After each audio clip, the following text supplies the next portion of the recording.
முதல்ல நம்ம பார்க்க போற படம் எது அப்படின்னா எனக்கு இன்னொரு பேர் இருக்கு.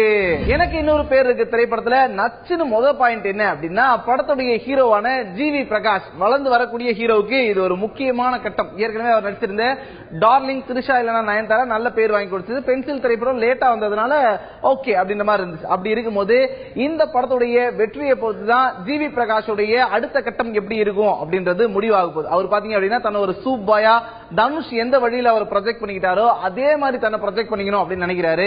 அப்படிப்பட்டவருக்கு இந்த படம் கை கொடுக்குதா அப்படின்றத பொறுத்துதான் அவருடைய கெரியரே இருக்கும் அப்படின்றதால இதுதான் படத்தை பத்தின நச்சுன்னு முதல் பாயிண்ட்.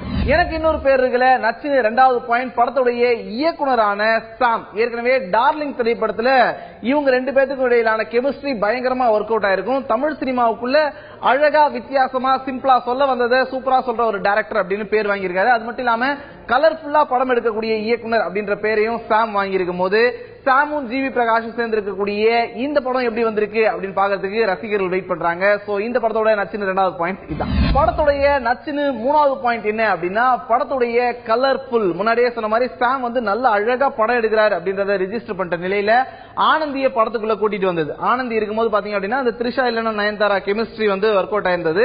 அதை மீண்டும் கொண்டு வந்திருக்காங்க. அது மட்டும் இல்லாம படத்துடைய பாடல்கள் மைமா சாங்லாம் அண்மையில வெளியிட்டு இருந்தாங்க. செம்மையா எடுத்துருக்காங்களே, சூப்பரா இருக்கே மேக்கிங் அப்படின்னு எல்லாரையும் திரும்பி பார்க்க வச்சிருக்கு.